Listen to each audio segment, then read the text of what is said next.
Hey, welcome to the next Giant Step Instagram Live, February the 11th, 2021. Thank you for joining. Our special guest today is none other than Ben Pundole, who will be joining us from Mexico, where he's currently enjoying a very nice sabbatical. I'm just waiting for him to join, but before that, as I was waiting to start this, I just got the very sad news that a music legend and one of my favorite artists of all time just passed away. Armando Anthony Chicoria, the keyboard player, pianist, composer. There's Ben. I'm going to bring him on. He just passed away of a rare form of cancer. He was a musical titan. He played with Miles Davis. His band Return to Forever were one of my favorite bands of all time, and an absolute legend. His music's going to live on. If you don't know his music, please seek it out. I want to send condolences to his family and especially his wife, Gail Moran. So rest in peace, Chick. I'm going to love you forever, and I'm going to be listening to all your music tonight. So let's get on with the thing in hand, and going to get Ben, who is...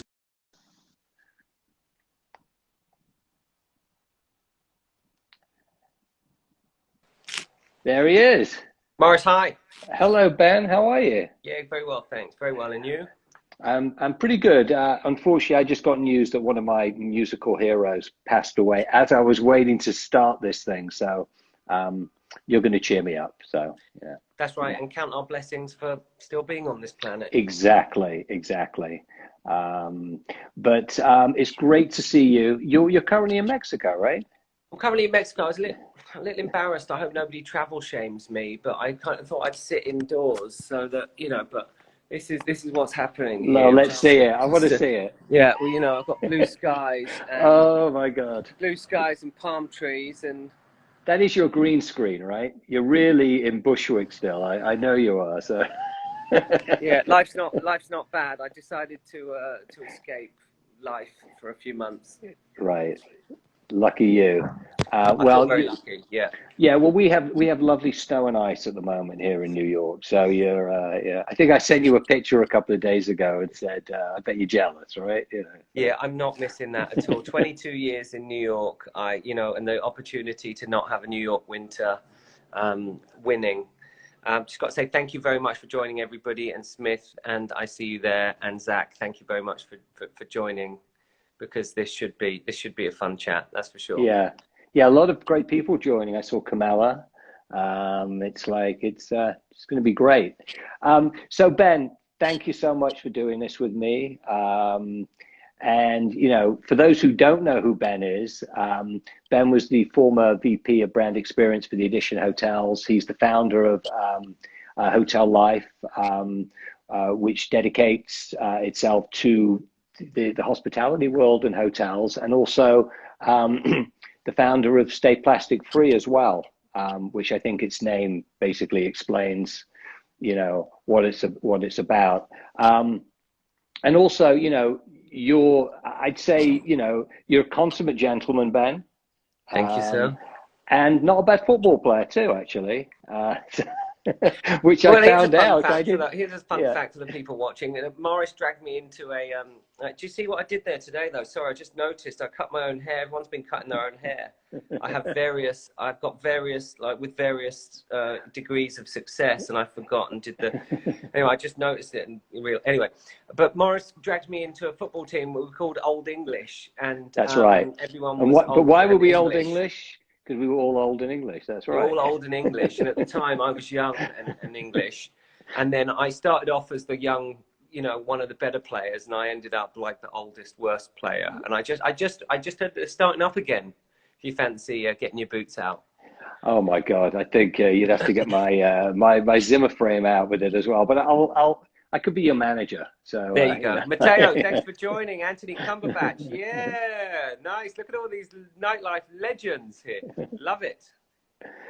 Well, we're talking to a nightlife legend, which is you, Ben. But not just nightlife. I think like just culture. And one of the things that we've had the pleasure of working together for, I'd say, almost 15 years, Right. which is pretty impossible because we're much younger than that. So, That's exactly is the fact that you're one of the few people who I've worked with who has a real grasp of all the different sort of pillars within culture, whether it's art, whether it's fashion, whether it's music, wellness, everything. I think you have a real understanding of it, but you also, my experience of working with you, you are able to bring in the experts to do the work. So you could pretty much do it yourself, but you have this ability to, I'd say it's a very sort of modest and laid back way of working with people where you let them become excellent in that role, but you could kind of do it anyway. So that's my sort of experience when I've been working with you. Yeah. Well, I do appreciate that, Maurice, and I love what I do, but there are people who do things so much better in music, art, film, fashion, theatre, wellness, philanthropy, and I'm lucky that I have a platform in the hotel industry to bring people in, great partners, great collaborators, to do what they do best. Excuse me. I could never do what you do at the level at which you do it, with the kind of contacts you have. The one kind of, I guess, common denominator is I do like to work with people who, and you're very kind, called me a gentleman, who do things with kind of kindness, collaboration, and in a thoughtful, considerate way. Because you can be there. We've all worked with people in fashion, in music, in art, who are very difficult to deal with, and life's too short. I think as we all get a little older, life's too short, and unless you there are some very good people out there, but good these days also means that you have the ability to collaborate and that you do things with kindness and compassion. Yeah, agreed. Yeah, I mean, like, all my experiences working with you sort of across, like various hotels and brands, there's never shouting, there's never screaming. You're normally running the show, but nobody ever feels like they're being spoken down to, and especially in nightlife, that's something that I've seen a lot of. And so you always manage to put a very good and happy team together, and I think when you can lead from the top like that, people then come out with their best work because they're not scared, they just enabled to sort of be. Well, thank you. That really does mean a lot. I've always felt the same about working with Giant Step, actually, which is why we've done some incredible things over the last 15 years. And for those people watching, I think Maurice is being very humble, and I'm sure there's questions coming, or the chat we're going to have. But I would like to, Maurice, if we can, just kind of highlight some of the things that we've done over the years, because they've been pretty epic. And I think Maurice and I started working together with a couple of very, at the time, unknown artists called Janelle Monáe and Jose James and Jasmine Sullivan and others in Miami and New York, and continued to do shows and DJ gigs, whether it was in Miami for what was then Winter Music Conference, Miami Music Week, or in New York at various stages back in the Hudson days, so it's the early 2000s. Hudson, yeah, right. Yeah, and then and then more recently the Times Square edition and the launch of the West Hollywood edition. I mean, the launch of the Times Square edition, I think, people. That was the party of all parties. That was the party of all parties. Yeah. To do that with you, and to bring people like Diana Ross and Nile Rodgers together again, was just legendary. And I think because maybe you and I were working on it, and it's never as glamorous when you're actually working on it. But then people have told me, like, that was a moment. That was a real New York moment. And when you take a step back and you see, you see some of the photos of Diana Ross on one side and of Ian Schrager and Nile Rodgers on the other, and you know, it was epic. It was, you know, Studio 54 all over again, but to an audience who wasn't old enough to be there the first time, and yeah, it was pretty epic. Yeah, for those who don't know, we did the opening of the Times Square edition back in March 2019. Maurice, I'm just going to interrupt for a second. Sorry, yeah, of course. I just saw Albie joined. Albie is a friend. Albie was a guest at the Times Square edition launch, and I just saw Albie. He came to visit here in Mexico, and Albie made my year by saying, you know, Ben, I just got to tell you, that was one of the greatest parties I've been to. And Albie's British. He's lived in New York for 15 years plus. We actually met at a party, and it made my world when he said, you know, that was one of the greatest New York moments, and I just blew my mind. And it just so happened that we were speaking today, but that doesn't happen. That doesn't happen all the time. You know, people think that we spend our lives having the best time because we curate events or parties or experiences, and it doesn't. But that was a real moment in time. So thank you, Albie, for the reminder on it. Thank you for joining. I just saw you there. Yeah. So what people don't know is that, you know, that the hotel opened March 2019, but I remember you giving me a call at the end of January 2019 to say, oh, we've got a hotel opening. We just got the budget. We got a budget. I'm like, you got a real budget this time? You go, yeah, I got a budget. We want you guys on board. And then we had a meeting a few days later, because I think you were coming back from the Middle East, and they were like, we want to do 5 nights, right? And it's going to be in March, you know, and we want, and it was like, oh shit. And then it came together. So it was 5 back-to-back nights of music and parties. And, you know, as you said, the first night was Diana Ross and Nile Rodgers with Chic, and then we did Lauryn Hill, and then we did Lauryn Hill with Rev Run and Ruckus. Yeah, and then, and Charlie XCX and Sophie Tucker and Q-Tip and Questlove and Seth Troxler and Francis and the Lights, and then, you know, partying in the lobby bar until whatever time. And I think the closing night party, which was a Saturday, where I don't even remember how I could walk at that point,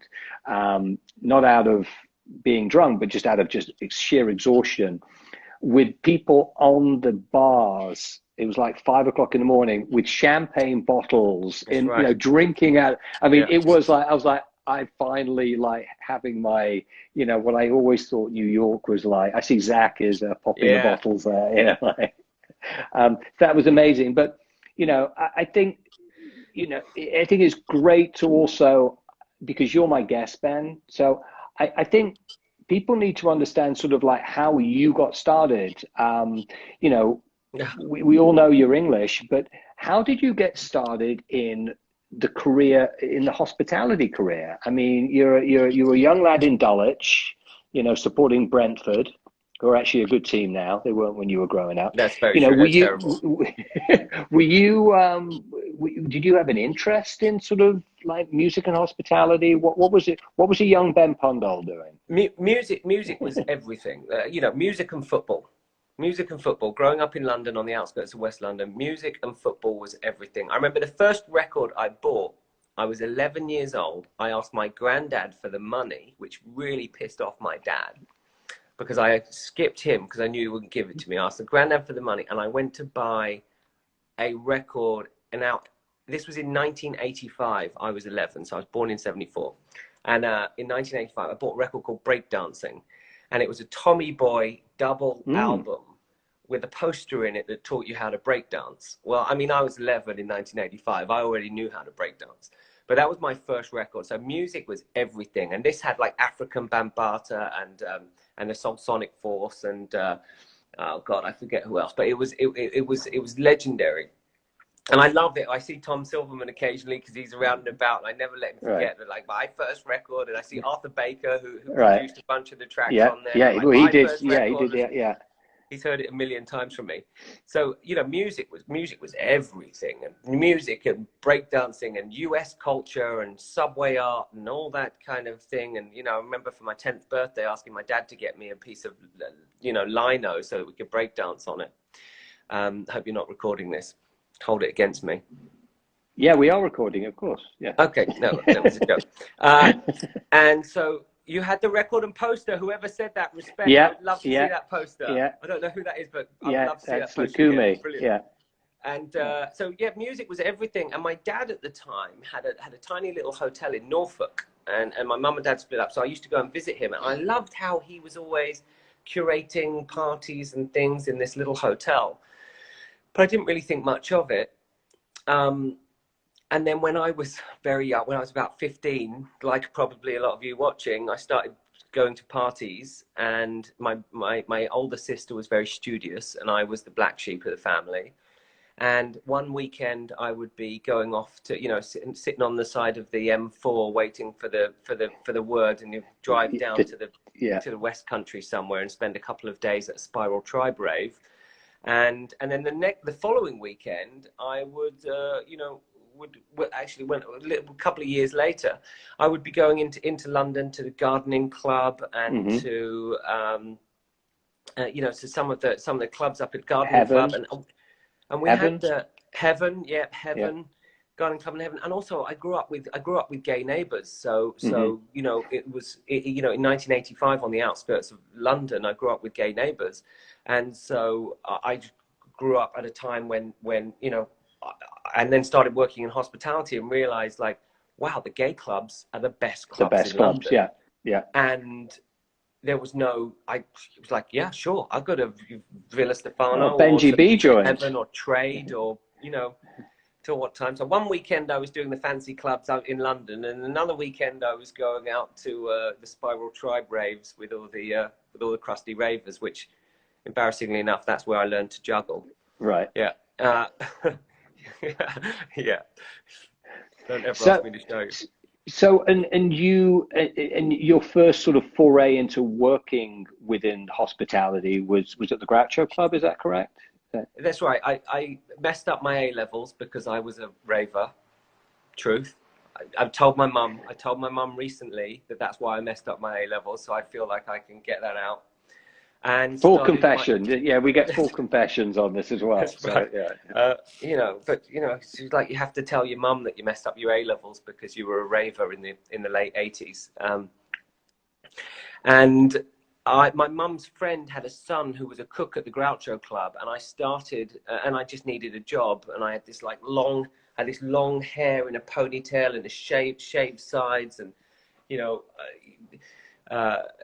And used to wheel in the wine deliveries and run food to the restaurant at lunchtime and change the chef's dirty laundry, and just, you know, I had like the worst of the worst job. But this was 1992 in Soho, and it was the best time. The vibe was incredible. The parties were amazing. The after hours. I did get the nickname Train Spotter because I always used to have a few too many and fall asleep on the tube and miss your stop. Yeah.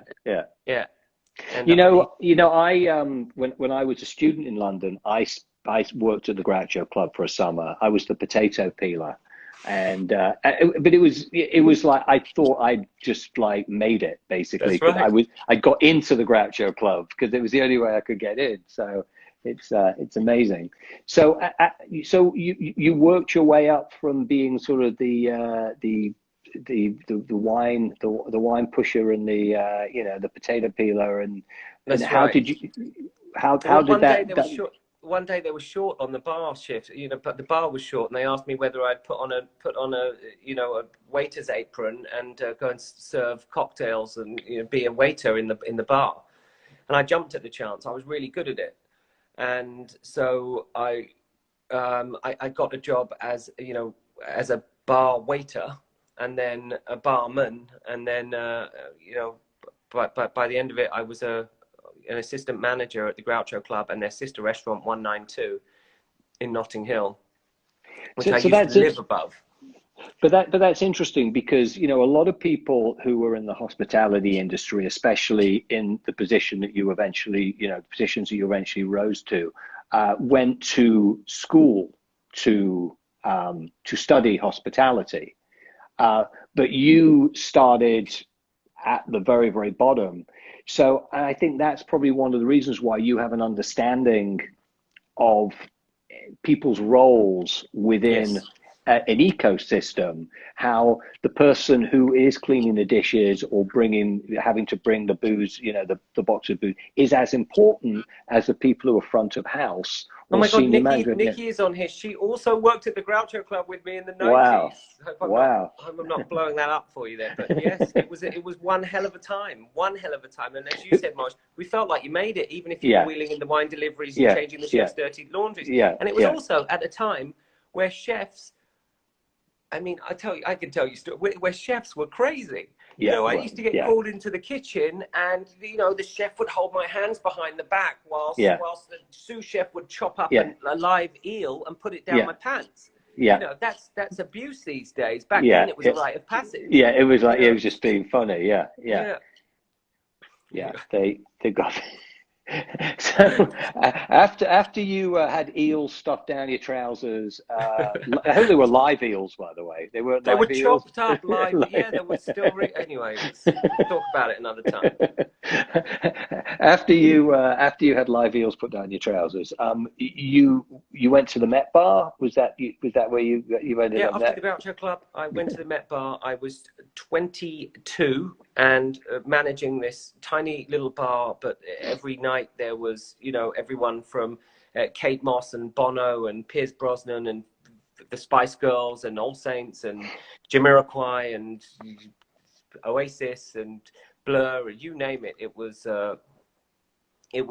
incredible. It was one hell of a, and we had people like Jeremy Healy and Paul Oakenfold DJing to 150 people, their lounge sets. It was one hell of a time. I know a lot of those people still, those who made it.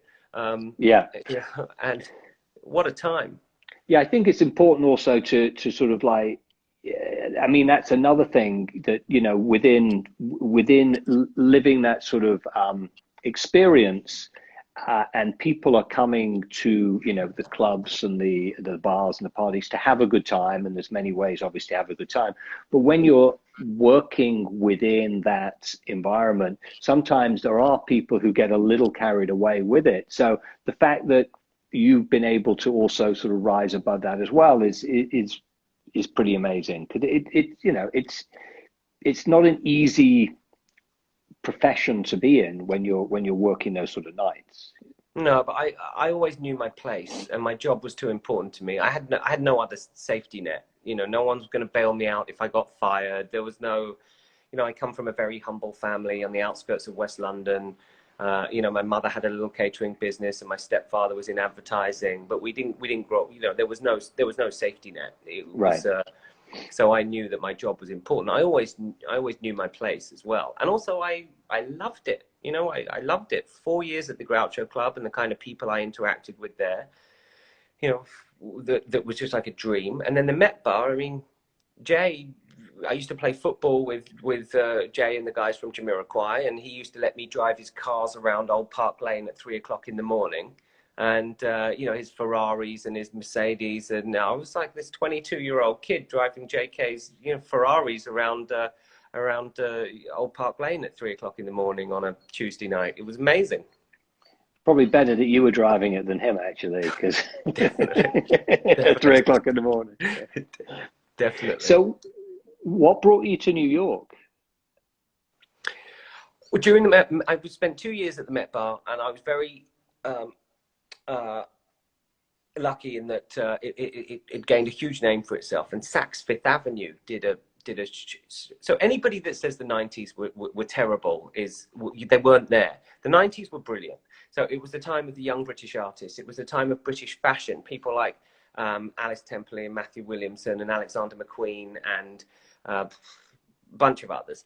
And music was an incredible time for music. So it was a time of Massive Attack and Tricky and Portishead, and then also you had the Battle of the Bands with Blur and Oasis, and then also all the craziness that was happening in Manchester. and that kind of indie scene. So it was this incredible time for music, and London was the real center of the world at the time. With art and culture and film. Art and culture, it's incredible. So Saks Fifth Avenue were showing exclusive collections by some of the British fashion designers, and the Met Bar had been invited to do a little pop-up, and so I put a little team together, and we did this event. And during that time, I met the legendary Amy Sacco, who had just opened her first place called Lot 61, and she was looking for a new general manager. And which was on the west side. Which was on the west side of Chelsea, well before. Which back then was literally that was no man's land. Yeah, it was leather bars, and drug addicts, and the rest of it was terrible. And that was only in Lot 51, you know. Yeah. Lot 61. It was legendary, and Amy was brilliant, and she really believed in me, and she moved me to New York in December '98, and she arranged my visa, my first apartment. I owe so much to Amy for believing in me at that time. I was 24 years old, and even though I'd had some, in a very short period of time, in 6 years, even though I was only 24, in 6 years, I'd spent 4 years working at the Groucho Club, 2 years at the Met Bar. I was this kid. I was invited to all the premieres and the parties and the fashion parties and the gigs and the backstage and the festivals and all the rest of it. And I got to New York and I knew nobody, and it was winter and I had my ass kicked, and it was probably, the most humbling experience. Was that your first time coming to New York, or had you come before? Second time. I went in September '96, and I'll tell you a funny story. I went in September '96, and it was Fashion Week, and it was also the either the VMAs or the MTV Awards. I forget which in September as well. The MTV Awards. The VMAs. The VMAs. Yeah, the Video Music Awards in September. Yeah. VMAs. Yeah, VMAs. And so the only person I knew, or the only people I knew there the first time I went, was Boy George and Amanda Ghost. And so my first night ever, I stayed at the Gramercy Park Hotel before it was fancy. Right, and it was the rock and roll. Went bowling with Boy George and a bunch of friends, and then ended up in a lesbian bar called Meow Mix in the East Village. Yeah, that was my first ever night in New York, and I thought I'd made it. I thought I'd absolutely made it. I was 22 and thought that life had, I died and gone to heaven. I think we first met actually at Lot 61 because we were doing events at El Flamingo. I think we did Morcheeba or Ronnie Size at El Flamingo, or we did both of them. And you guys said, why don't you do the after party at Lot 61? And that's where we first met. That would make sense. Yeah, that would make perfect sense. My God, Ronnie Size. Yeah, Ronnie Size, Morcheeba, Moloko, they're all amazing. Yeah. So you were at Lot 61, and then how did you connect with the Morgan's Hotel Group in Ian?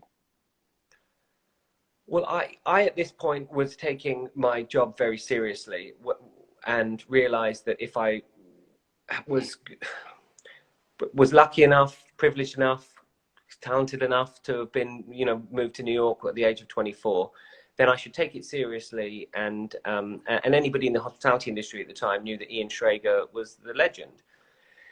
And during my time at the Met Bar, this is going to be a horrible slew of name dropping, so just bear with me for a second. That's okay. Is that I got to know Madonna. Because may I, before you say that, you're not. You're going to drop some names, but you're not a name dropper, just so people are clear. So you're definitely not, you're one of these people who does not drop names. But so please drop away. Yes. Yeah. So I got to know Madonna pretty well before she was dating Guy Ritchie. She was actually dating a friend of mine, and so I got to know Madonna pretty well. And she one day came to see me at Lot 61 in New York and said that she was doing a project with Ian Schrager, and if it transpired, she'd like to hire me and have me work with Ian and Madonna on a new club that they were opening in London. Well, the club was the old cinema in St. Martin's Lane, which then became the St. Martin's Lane Hotel, but they couldn't get it licensed to become a nightclub because it was in a residential area. But Madonna was very gracious and introduced me to Ian Schrager, who realized that, you know, why is Madonna introducing me to this kid? You know, I knew all these people in New York, in London, but I was already living in New York. So I went back to help Ian open St. Martin's Lane in Sanderson, and started working with him very soon afterwards.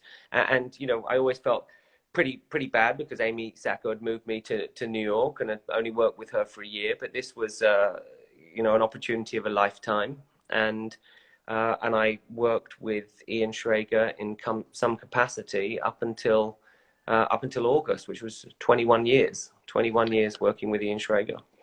So you were working. First of all, was it called the Morgan's Hotel Group back then? Morgan's Hotel Group, yeah. And so just so people know, we're talking about the Delano in Miami. We're talking about the Clift in San Francisco, the Mondrian in Los Angeles, the Royalton in New York, the Morgans in New York, Paramount, then the Hudson, and then in Boston it was I've forgotten the name of, because we did the opening with you guys at the Boston Hotel, Boston, the Ames, that's right.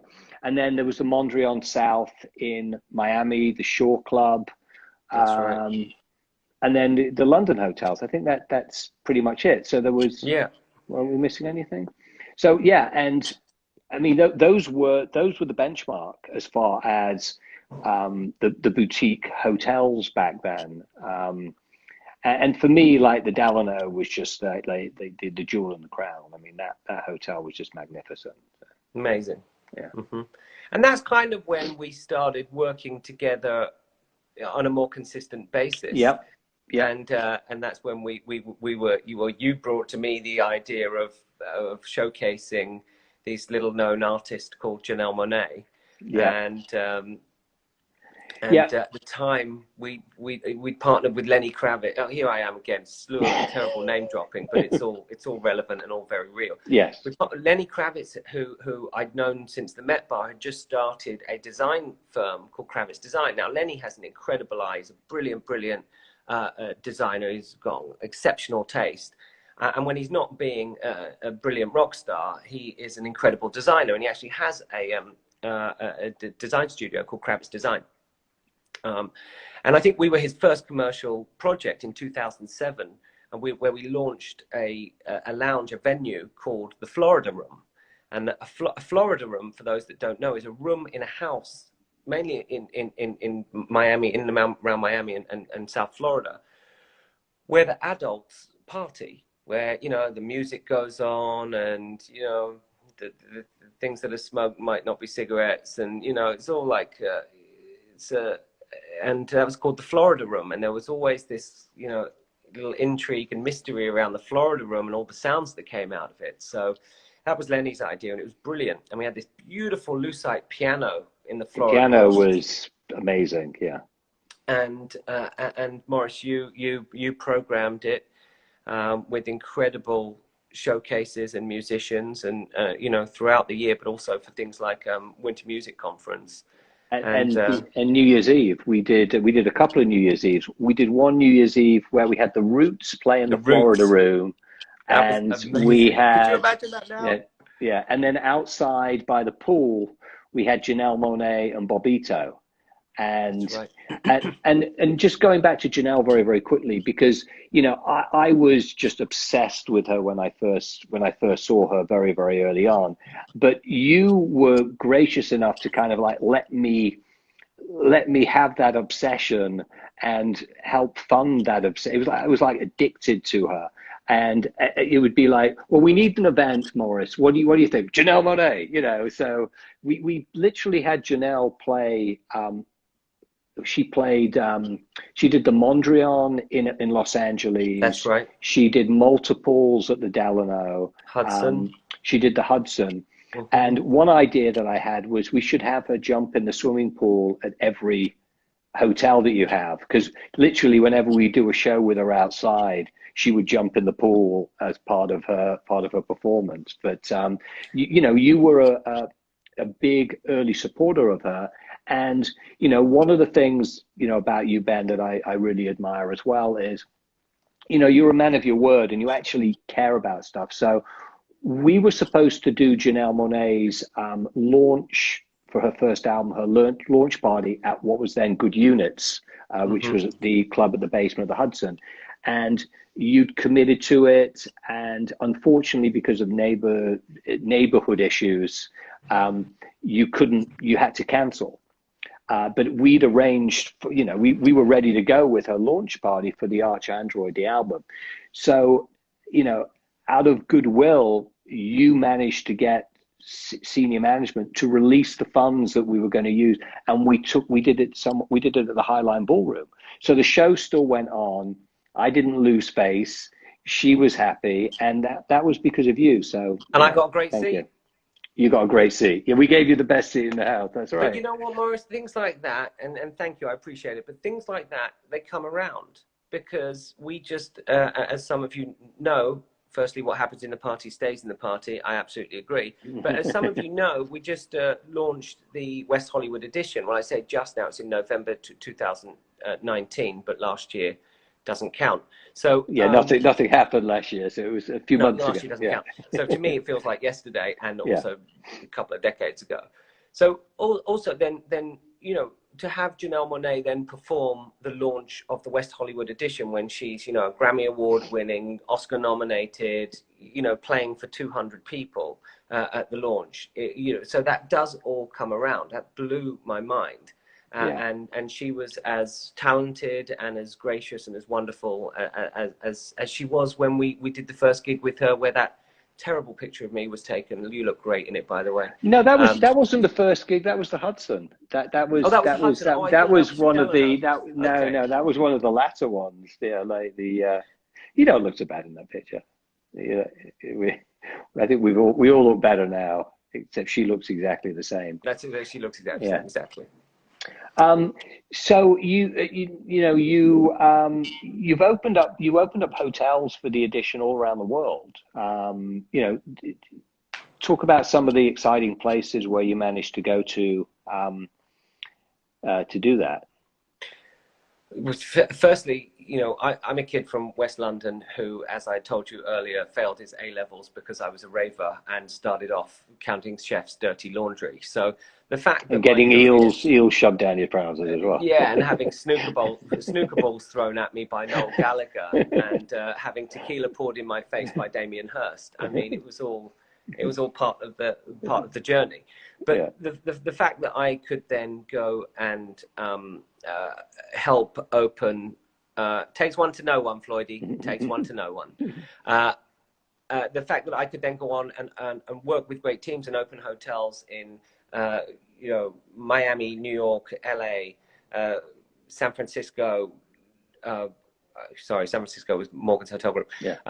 Bodrum in Turkey, Abu Dhabi, Shanghai, Sanya, and do trips to places Barcelona, like Bangkok and Berlin and Barcelona, doing market studies and working for Edition on behalf of Ian was just a dream, an absolute dream. And I had the best 8 years of my life and the most incredible time putting together partnerships, events, and nightlife, and it was just one hell of a ride.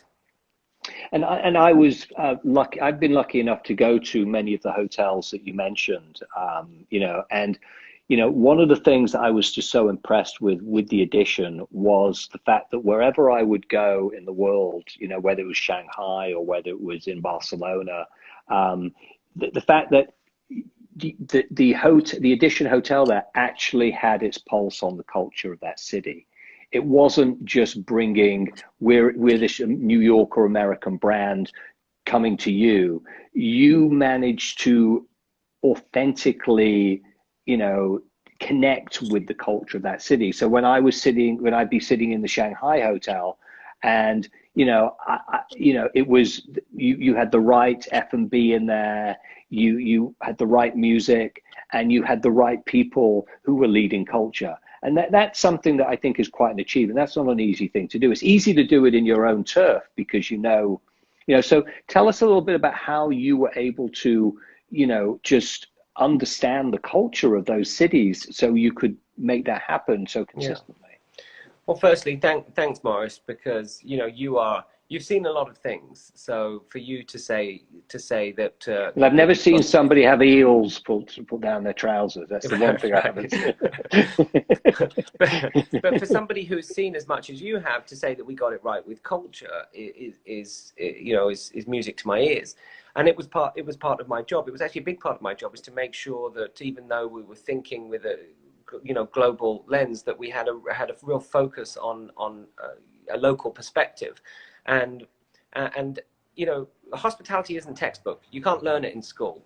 You can't learn to have that cultural sensibility from your office. You need to go and meet the people. You need to go and meet the people who are going out, who are eating and cooking and dancing and going to as many places as you can to get a real sense of the culture of a city. And that's everything. That's music and art and film and fashion and theatre and you name it. You got to see who the movers and shakers are in each of those cities, and then engage with them, but in a really authentic way, so they trust you. You don't do it. You don't do that with a phone call from your office. You do that by being there, by showing them that you are one of them. And I think that was the most fun part of my job. I didn't always get it right. And there's a lot of people, as you know, who always tell you things that aren't necessarily right. But we met some incredible people along the way, whether it was digital artists or illustrators or music producers or filmmakers, and we partnered with some incredible people over the years, and it's something I'm really, really proud of. I'm proud of the people we managed to bring into Edition, and then people we managed to people like you, who we managed to as a consumer or a guest, impress. Mm-hmm. Yeah, no, I mean, I would really enjoy, because, one of the things is, when you travel and you're far away from home, you want to have a slice of home, but you also want to have, you don't want it to feel like you're just at home. It's not, I call it the Hard Rock Cafe syndrome, where, a lot of Americans would go, abroad to Europe, and they'd come home with a Hard Rock Cafe t-shirt. It's like, well, did you see the Eiffel Tower in Paris? No, we went to the Hard Rock Cafe. It's about, you want that comfort, but you also want to feel like you're a part of that culture in the right way. So, I mean, yes, you guys achieved that, and I always thoroughly enjoy that and continue to. I want to talk a little bit about sort of the future of hospitality, but before that, you do have a passion about plastic, and yes. And let's talk a little bit about that, because it's such an important topic that is now getting a little bit more. But I want to hear about how you've been working to sort of like get rid of plastic from our everyday life.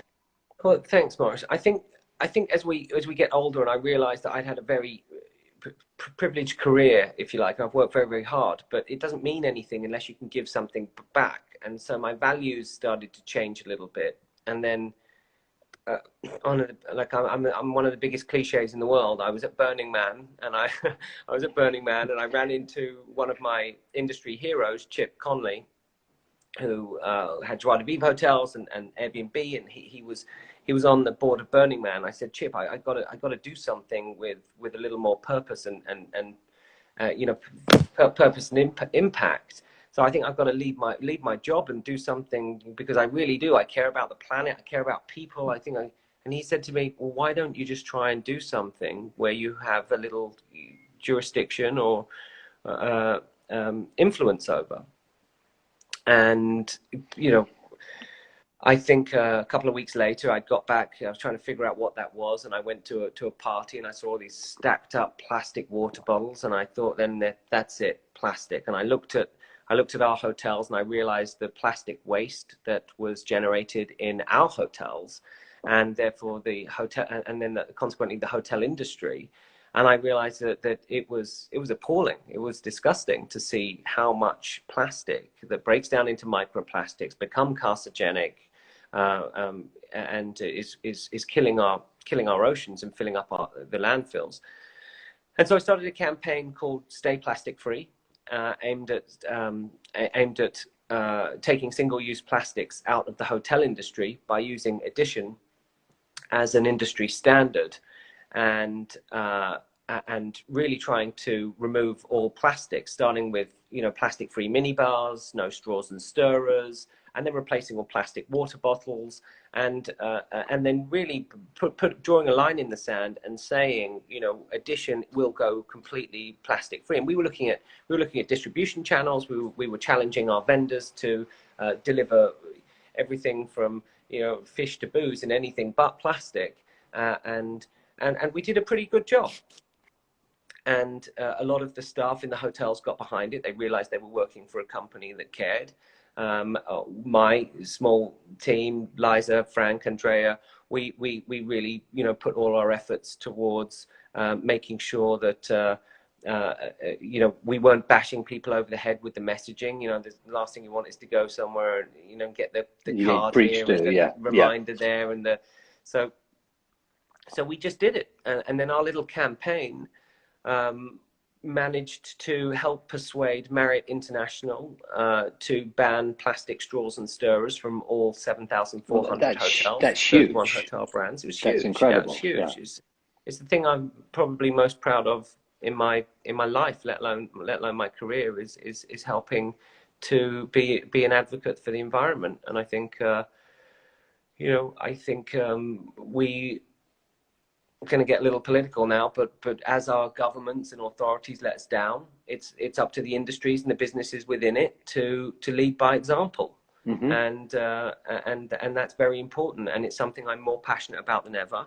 And I think this idea of going straight on to your next question, the idea of responsible hospitality is the future. And that's not just no plastics. That is challenging hotels, hotel companies, hospitality companies, restaurants, bars, clubs, you name it, airlines, to go plastic free, to look at their energy, renewable energy sources, no waste, inclusion and diversity programs, and to make sure that it's not sustainability, it's called responsible hospitality. We have to take on the issues that are not necessarily being addressed, or certainly weren't being addressed by a previous administration. We have to take them on as businesses and industries, and we have to lead by example. And I think that is that's a huge a focus of mine for the future. And I truly believe, and so does the Wall Street Journal, so does National Geographic, so does the Washington Post, truly believe that unless businesses, certainly in hospitality, double down on this idea of responsible hospitality, then they will not survive and thrive in a post-pandemic world. I agree. I mean, that was going to be the next thing. I mean, first of all, bravo to that, and Thank you. Kudos. We are hopefully soon going to be living in a post-pandemic world, and the hospitality industry has been devastated by COVID, and the fact that people aren't traveling, they're not traveling internationally, et cetera, et cetera. What do you see, the hotel experience being in the post-COVID world? How do you, besides it being this sort of like this responsible hospitality, what else are you seeing as being different? Well, I've thought a lot about this, and I am working on a new venture. And the way I see it, the hotel industry hasn't changed in 35 years. Ian Schrager changed the industry with the introduction of the boutique hotel. It hasn't changed since. But we've changed. We've changed the way we travel. We've changed the way we play. We changed the way we eat. We changed the way we look after ourselves. We changed the way we interact with our communities. We changed the way we communicate digitally. But the hotel industry hasn't changed to accommodate that. So I foresee the industry including a lot more adaptable room types. So you can stay for a month and have a kitchenette, so you can live at the Airbnb experience, but within the hotel. So you can go out if you like to use the workspaces or the wellness spaces or the restaurant bars, the amenities of the hotel, but still live in a contained, you know.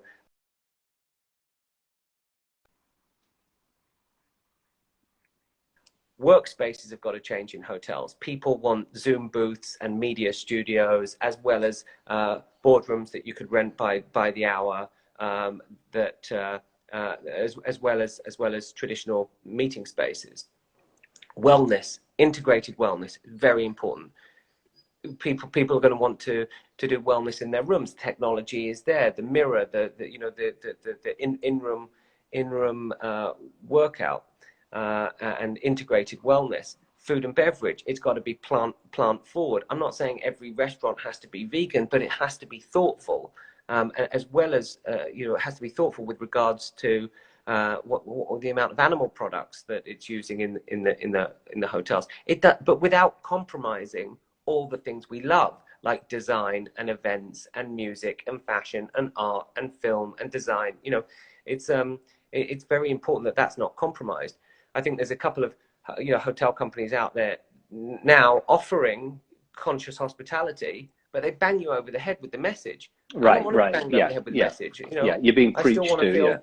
I still want to feel like it's an aspirational brand. So I really think that's the future, because you might want to travel, Maurice. You might want to stay somewhere for a month. Well, you don't necessarily want to stay in an Airbnb because you've got no amenities, but you don't necessarily want to stay in a hotel because you can't. Yeah, you can't cook. I don't want to eat their food all day. Yeah.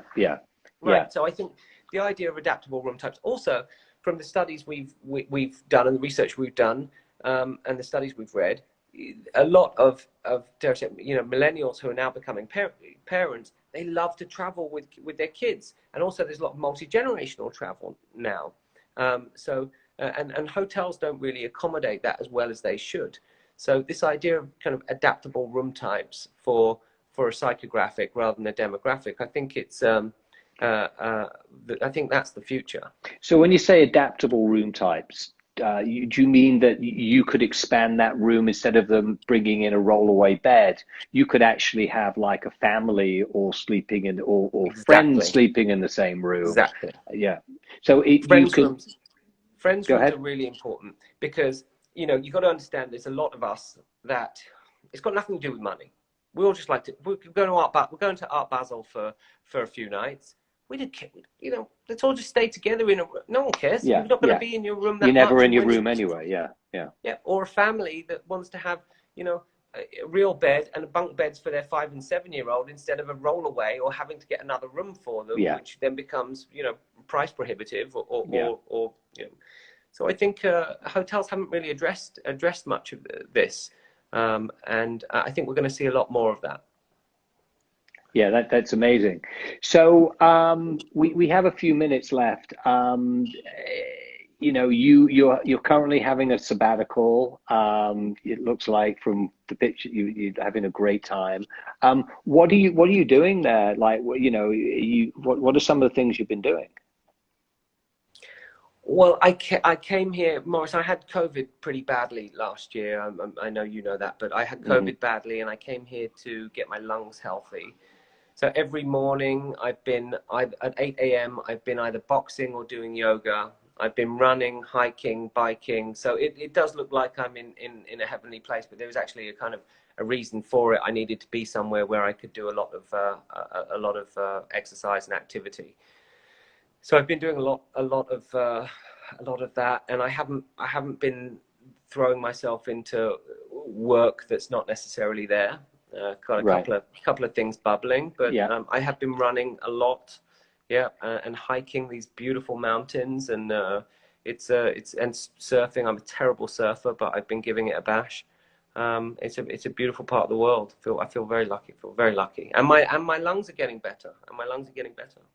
Yeah, I mean, one of the things, I mean, I had COVID as well. And one of the things that I don't think we quite really understand yet, it's not about I had COVID, I'm now negative and I'm okay. We are still learning about the effects it's having on your body and, how it affects your lung, how it actually affects your heart as well. So, I think it's great that you're taking the time to properly recuperate because yeah, it's not about like 3 weeks of isolation and getting over the fever. It's really about that long-term recuperation. That's fantastic. We have a couple of minutes left. Is there anything else you wanna say? You want to talk about? Yeah, I just want to say I see a lot of people here, from Richie Notar to Chris Aponte to a bunch of people in the industry who I've worked with over the years. Like, you all know, the industry is going to come back. There's going to be a renaissance. There's going to be a great time once we get through this. Once enough people are vaccinated, I think there is going to be, I call it revenge hospitality. Yeah. There's going to be an incredible time coming in music, in entertainment, in dancing, in theatre, in nightlife of all sorts, and it's going to come back with a bang. So I hope we all get to, Alex, Julian, I hope we all get to work together at some point. And Maurice, Yeah, I know you and I will forever. Yeah. No, I agree because it's kind of like, in a way, I think there's a big correlation to 100 years ago when you had the First World War and then you had the Spanish flu. And then from there, you went into the Roaring Twenties, which were one of the most incredible times for culture, music, living, literature, the whole thing. Unfortunately, it ended with the crash. And then but hopefully we're a little smarter than that. But I agree with you. I think there's going to be an unbelievable, renaissance because people have so much pent up just energy to go out and be and enjoy. I think maybe it's not going to be global traveling initially, but there's going to be a lot of, America's a big place. People are going to start traveling within their country and stay in places and be in places. Yeah, I agree. Yeah, I think we got some good times ahead. We all deserve it. I absolutely agree. Well, Ben, thank you so much. It was awesome having you as my guest. It's always a pleasure talking to you, but it's nice just doing this in front of people as well. I look forward to seeing you in person very, very soon. Likewise. I might come and see you in Mexico. And thank you everyone for joining. We're going to be back next week. I don't know who that is yet. I'm almost know, but excited about that. And check out giantstep.net. Go and look at the vault, and you'll see some great pictures of the work Ben and I did together with the Edition and Morgan's and lots of other stuff. Thank you, everyone. Stay safe. Ben, be well. Bye, Thanks, everyone. Maurice. Take care. Pleasure. Thanks all. Bye-bye. Take care. Bye-bye.